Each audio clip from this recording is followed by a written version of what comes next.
Good morning students. व्यवहारवाद विषय को continue रखते हुए आज हम व्यवहारवाद के लक्षण और उसकी मूल मान्यताओं के बारे में बात करेंगे। ये जो व्यवहारवाद है, जैसा कि हम जान चुके कि इसने बहुत सारी आमूलचूल परिवर्तन किए, राजनीति विज्ञान में, अन्य समाज विज्ञानों में भी किए।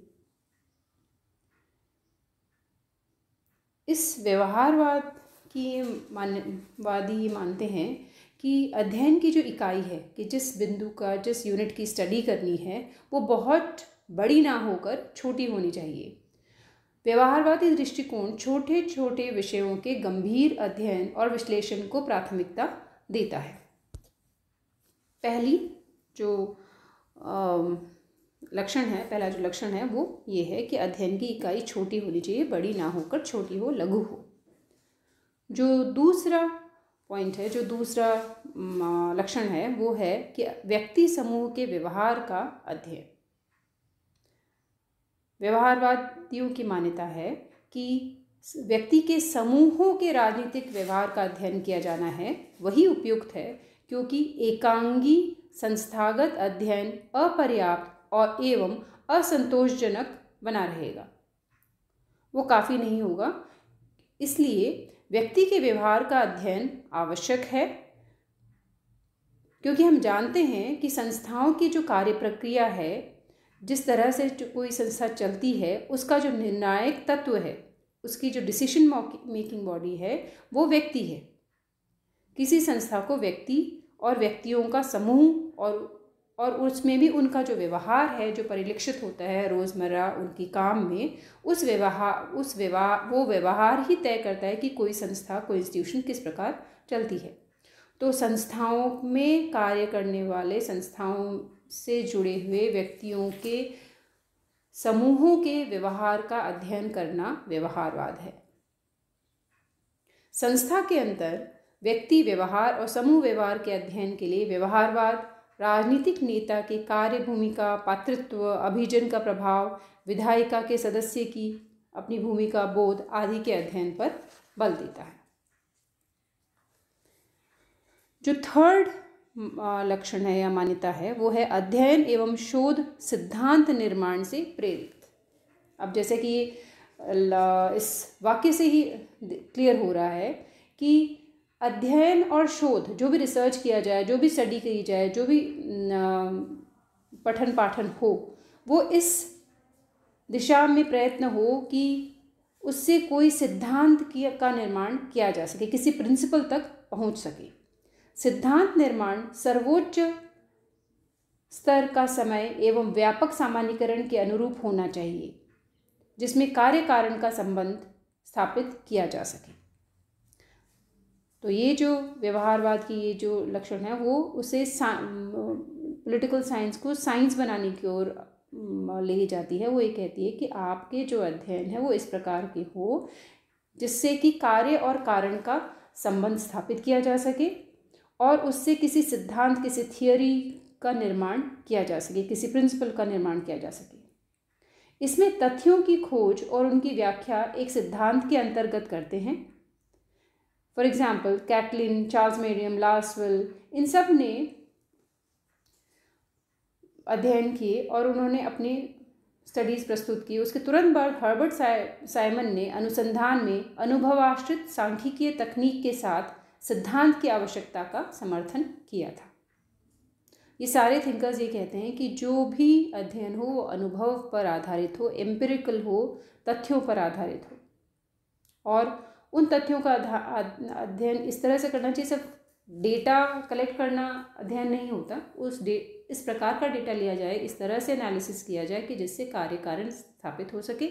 और जब बहुत सारे इस तरह के रिसर्च हो जाएंगे तो हम किसी थियोरी या हम किसी प्रिंसिपल तक भी पहुंच सकते हैं। इसी उद्देश्य के साथ कार्य किया जाना चाहिए। जो फोर्थ मान्यता है, जो फोर्थ लक्षण है, वो है कि जो अध्ययन है वो अंतर विषयक अध्ययन किए जाने चाहिए। और ये इसलिए आवश्यक है क्योंकि तभी हम गहनता से किसी बिंदु को समझ सकते हैं, उसका अध्ययन कर सकते हैं। राजनीति शास्त्री को एकाकी प्रस्तुत किए जाने का कोई फ़ायदा नहीं है, क्योंकि राजनीतिक व्यवहार सामाजिक व्यवहार का एक छोटा सा पक्ष है।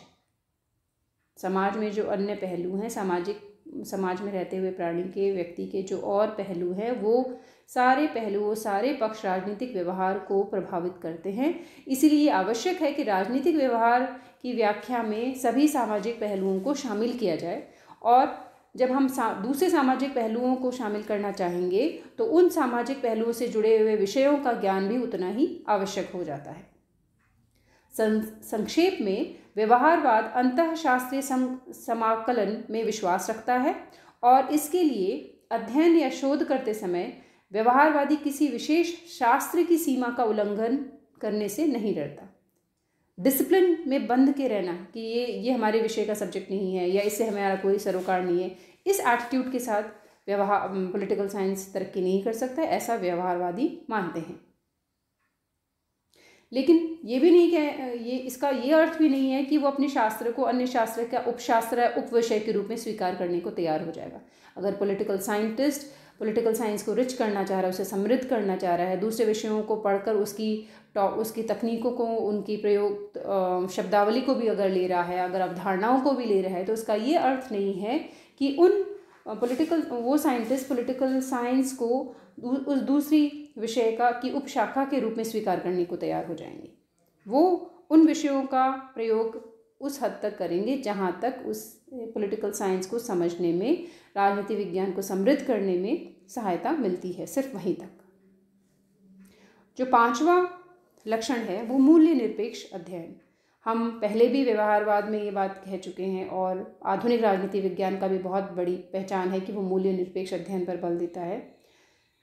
ये व्यवहारवादी ये मानते हैं कि मूल्यों पर बहुत अधिक बल देने की वजह से जो परंपरागत राजनीति विज्ञान है वो व्यक्तिनिष्ठ हो गया, वस्तुनिष्ठ नहीं हो पाया, वास्तविकता से दूर हो गया। एग्जाम्पल के तौर पे मैंने आप लोगों को बताया था कि किस तरह से राजनीति शास्त्री अपना वेस्टर्न सिस्टम, पॉलिटिकल सिस्टम के अध्ययन में पूरी तरह से जूझ रहे थे, उससे उन्हीं का अध्ययन कर रहे थे। जो नई व्यवस्थाएं उभर कर आ रही थी उनको नकार रहे थे, उनके अस्तित्व को ही स्वीकार नहीं कर रहे थे। फॉर वन, उनको मूल्यों के साथ वो मेल नहीं खा रहा था, और दूसरा, उनकी जो अध्ययन पद्धति थी, उन अध्ययन पद्धतियों के द्वारा वो नई तरह की व्यवस्था को पढ़ने में, समझने में, समझाने में असक्षम थे। तो व्यवहारवादी ये कह रहे हैं कि मूल्य हावी होने की वजह से वस्तु स्थिति को समझना या समझाना या समस्याओं का निराकरण करना संभव नहीं है। इसीलिए ये आवश्यक है कि व्यवहारवादी जो हैं वो मूल्यों से अपने आप को दूर रखते हुए मूल्य निरपेक्ष अध्ययन ही करें। जो 6 पॉइंट है वो ये है कि नई प्रणालियों का प्रयोग किया जाए। जैसे कि पहले भी बात की कि बिहेवियरलिज्म एक तरह की क्रांति है, व्यवहारवाद एक क्रांति है। किस बात? एक रेवोल्यूशन है, एक विरोध आंदोलन है परंपरागत पद्धतियों और उसके दृष्टिकोण के प्रति। तो जो नई प्रणालियां अन्य समाज विज्ञानों को जिसने विकसित किया, प्राकृतिक विज्ञानों से जो ली जा सकती हो, उन सब तकनीकों का प्रयोग करके राजनीति विज्ञान को ज़्यादा से ज़्यादा साइंटिफिक बनाया जा सके, ज़्यादा से ज़्यादा वैज्ञानिकता प्रदान की जा सके। इसलिए आवश्यक है कि उन सारी नई तकनीकों का प्रयोग किया जाए, नई प्रणालियों को उपयोग में लाया जाए, चाहे वो तालिकाएं हो, गणितीय मॉडल हो, अनुपात प्रविधि हो, इन सब का अधिक से अधिक प्रयोग किया जा सके, ताकि ये जो साइंस है, ये जो डिसिप्लिन है, ये जो विषय है, ये अपना साइंटिफिक हो सके, एक थियरी तक, एक सिद्धांत तक पहुंच सके, अलग अवधारणाओं को साइंटिफिक तरह से समझा सके। तो हम ये इस तरह से देखते हैं कि ये जो मूलतः जो 6 मान्यताएं और लक्षण मैंने आपको बताए हैं, इससे साफ दिख रहा है कि व्यवहारवाद ने बहुत सारे परिवर्तन लाने की बात की। परंपरागत राजनीति शास्त्रियों से असंतोष जो उत्पन्न हुआ था, उससे इन नई चीज़ों का विकास और नए एटीट्यूड, नए अभिप्रेरणा के साथ काम करने के लिए राजनीति विज्ञान को अग्रसर किया। So this is all for this class. Next class में अभी हमारा व्यवहारवाद जारी रहेगा। हम डेविड स्टर्न के मॉडल के बारे में बात करेंगे।